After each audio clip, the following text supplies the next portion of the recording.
Hi, I'm Adrian Lee, and I'm guest hosting the Decibel. I came in 2017, right? Around 2017, there is a trend, like in the high school students, that everyone is going to Canada. So I will say I'm just that part of trend. That's Muntajveer Singh. Muntajveer, or Muntaj as he goes by, is a permanent resident living in Brampton, Ontario. 4 years ago, he left India's Punjab province and moved here for school. Now he holds down 2 jobs and dreams of one day becoming a federal food inspector. Our producer, Madeline White, spoke with him last week. We used to live in a village, and the village life is kind of different. You're gonna find there's no traffic, like very calm and very environment friendly life. We used to work in agriculture fields also. I used to help my father, and we don't have any fixed timing of everything. For example, I don't have to wake up like at this time only, like I have to wake up by 5 a.m. No, it's not like that. It's just a nice life. So whenever I'm back home, and I've lived there like for 24 years, and I don't think so I spent any single night without my mom. So I'm just trying to give you an idea like how close we are. He was a smart kid growing up, and people around him said he should make his way to Canada. But when he got here to go to Centennial College just outside Toronto, Muntaj realized life wasn't quite how he pictured it. But that people, they never told how's the tough life gonna be in Canada. Like, it's not easy making money right now in Canada. People post here like nice pictures, like fancy places. For example, Niagara Falls, Blue Mountains, And when people see these pictures, they want to be there. I'm gonna go to Canada. I'm gonna have a fancy life. I'm gonna buy expensive clothes. In Canada, we have a fun life only. Like hard work part is always missing in social media. And when Muntaj went home for a visit just before the pandemic, he realized maybe why people didn't warn him about how hard and expensive it would be to live here. And for example, if I tell them like, oh, life is difficult, then they're gonna come with a reply, oh, so why you are there? Why you don't come back? Then they're gonna feel like he's trying to stop me to growing up. He don't want me to go to Canada. He don't want me to succeed like him, like a jealous thing. So they're gonna ask you a simple question that if life is that hard, then why you don't come back? Why you're staying there? It's a good question. And the reality is Muntaj does feel conflicted about where he should be. If I would have known that it's going to be too difficult to be separate from the parents, then I would have never did this thing. As he said himself, Muntaj's story isn't unique. My colleague Dakshana Bascaramurty is the Globe's national race and ethnicity reporter. She's also leading the L6P project, which looks at the community living in that postal code in Brampton. Dakshana joins us today to explain how Indian international students came here and, faced with culture shock, have been struggling, sometimes with tragic results. That's today on The Decibel from the Globe and Mail.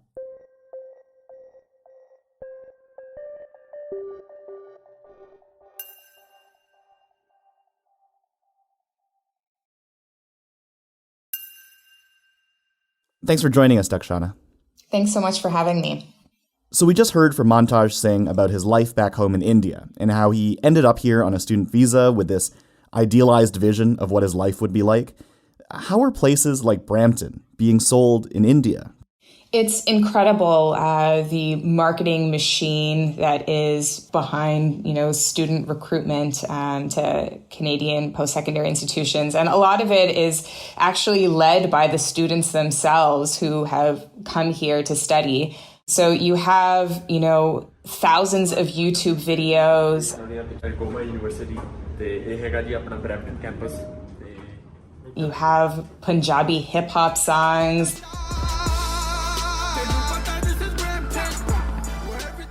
That mention places like Brampton, that name check, some of these post-secondary institutions. There are colleges that probably a lot of Canadians don't know about that are known in these small rural villages in India.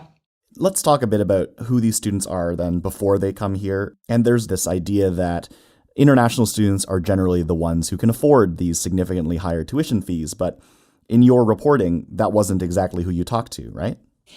I mean, they're being charged thousands of dollars to study every term that they're here in Canada, but they're not coming from wealthy families. And, before they even step foot in this country, they and their families have often gone into significant debt. I spoke to a lot of students, my colleagues spoke to a lot of students and their families who were from very humble backgrounds. And it was just a matter of finding money where they could to pay for this education.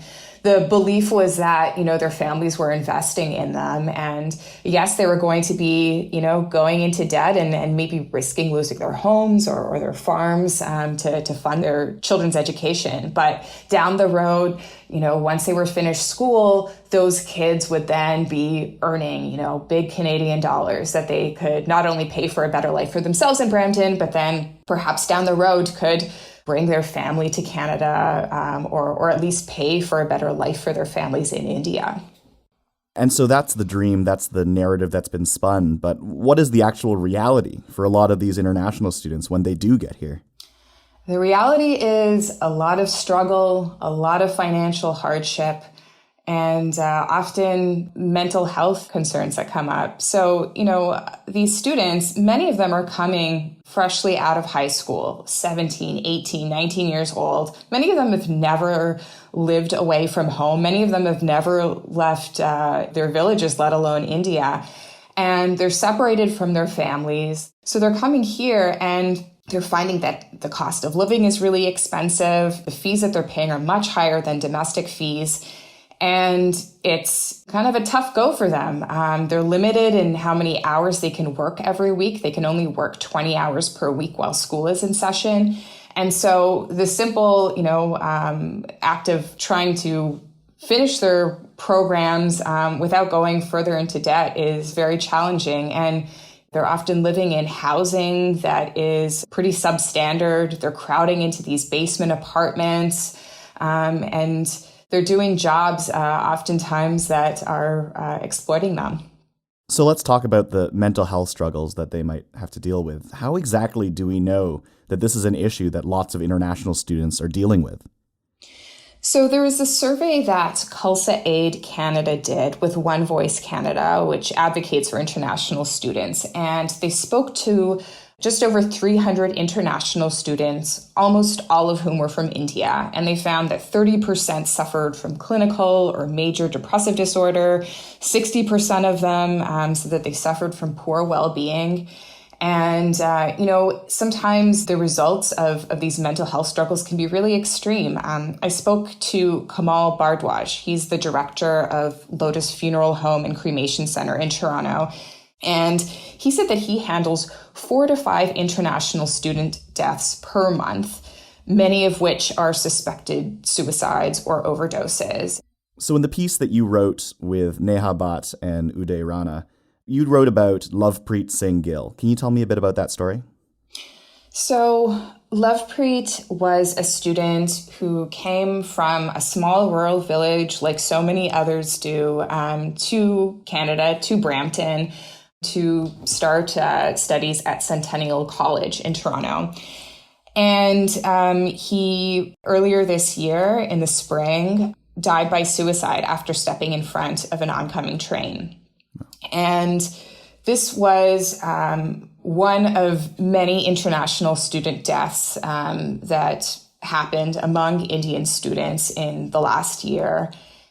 His family was really in the dark about what his life was like in Canada. And one of my colleagues, Uday Rana, spoke to his father, who was just describing how out of touch he'd been with his son, and how he felt like his son was experiencing a lot of difficulties in Canada, perhaps financial hardship, perhaps depression, perhaps other things. But he didn't feel comfortable sharing the extent of his struggles. And I think that this is very common with a lot of students where, they have put their family under a lot of stress and a lot of financial hardship to make the journey here. And so they don't want to communicate to them that they're having any difficulties, that they're failing. They don't really have much of a support network that they can turn to.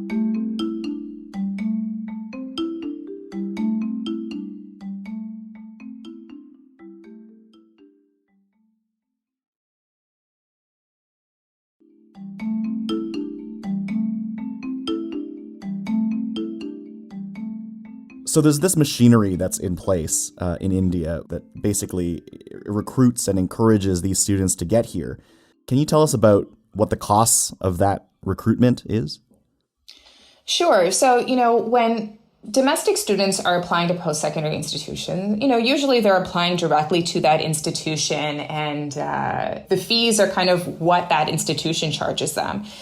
It's a completely different story in India, and a lot of students don't apply directly to the college or the university of their choice. They're going to a recruitment agency or a consultancy. There's a lot of different names that they have for themselves, who will say, what city do you want to move to? I can get you into this college, and it's going to be in the city of your choice, and the program will be 2 years long. It's in web design. It doesn't matter that you're not interested in web design. This is your way to get to Canada. And just to process the application and, get this offer of admission, some of these prospective students will pay anywhere from $500 to a couple $1,000. Once the offer of admission comes in, they'll say, okay, and now you're going to pay me, and I will then transfer those funds to the post-secondary institution, and that's how your fees will be covered. And a lot of times there are fees that these consultancies will add on that go well above, whatever the colleges are charging, whatever the universities are charging. And so, sometimes students are paying $10,000 or more just for this whole application process. So given all of this, the financial concerns around sky-high tuition fees, employment issues, housing, and how there's not enough of it, and obviously the mental health concern, why are international students looking still to come to Canada for their studies? For the majority of Indian students who are coming here, the diploma that they're getting or the degree they're getting is really just a means to an end. They want to settle in Canada. They want to get their permanent residency. They want to get their citizenship and start families here. So enrolling in a college program to study web design, that's really just a step in what they see as an immigration process. Do you have a sense of why it's easier for students to get a foothold this way? So post-secondary institutions are making a lot of money by bringing these students in. Domestic students pay just a fraction of the tuition fees that international students pay. So there's a great incentive to actively recruit these students to come to Canada. What's more, there's a whole ecosystem that benefits from students coming here. Landlords who have their units to rent out to students. There are employers that are looking for laborers. And in 2015, international students spent $12.6 billion in Canada. And just 3 years later, that was up to $22.3 billion. So bringing them in much higher numbers is helping the economy in a lot of different ways. Can you give me a sense then on what Canadian post-secondary institutions have as far as interest in international students coming here? What is the revenue that it generates for them? So back in 2007, international student revenues were about $1.5 billion across Canada. But by 2018, they'd grown to $6.9 billion. And we have just seen this major shift happening where these institutions are getting less funding from the government, and so they are relying more and more on students to keep them afloat. And in the 2018 to 2019 academic year, the overall enrollment of domestic students actually dropped by 0.5%. And it increased among international students by 16.2% compared to the previous year. So you can see that they're relying on international students for growth since it's shrinking among domestic students. And there's definitely a relationship to how much domestic students pay, given that it's in some ways subsidized by international students. Is that right? Yeah, absolutely. At Centennial College, for example, in Toronto, which is attended by a lot of international students from India, domestic students pay $2,721 for the year, and international students pay $15,385 for the year.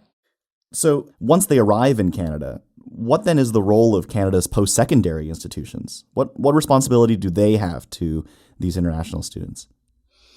That's a great question. And that is a question that a lot of students and former students and advocacy groups are posing to these post-secondary institutions now.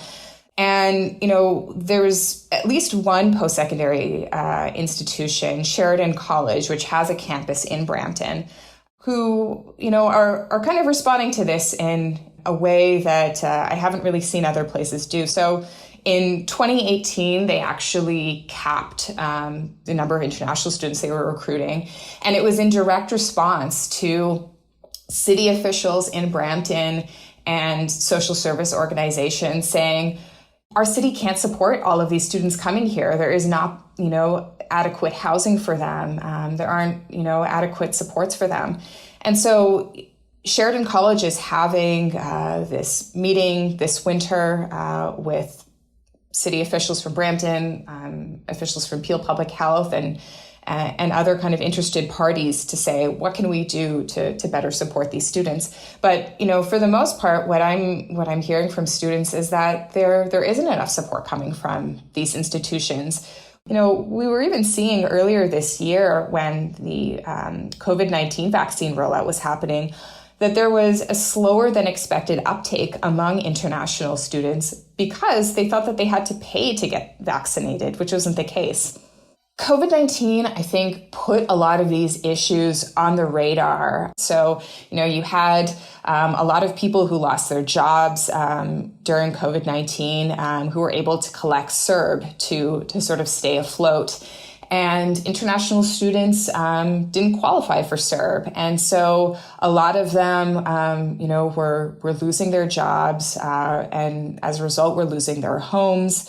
We spoke to some social service organizations, for example, Punjabi Community Health Services, who were helping a lot of students who were getting evicted during COVID-19 and sleeping in their cars, sleeping on friends' couches, which, of course, during a global pandemic isn't a terribly safe thing to do. I think the hope of all of these advocacy groups is that COVID-19 has opened the eyes of these various stakeholders like the colleges and universities, like governments, to better support and protect these students. Well, this was great reporting, so thanks so much for sharing that with us. Thanks so much for having me on. Before we go, a quick update on vaccine mandates. In October, Andre Picard told us about the deadline Quebec had set for all healthcare workers to get their COVID-19 shots. After pushing back the deadline by 3 weeks, the Quebec government decided to scrap the mandate altogether.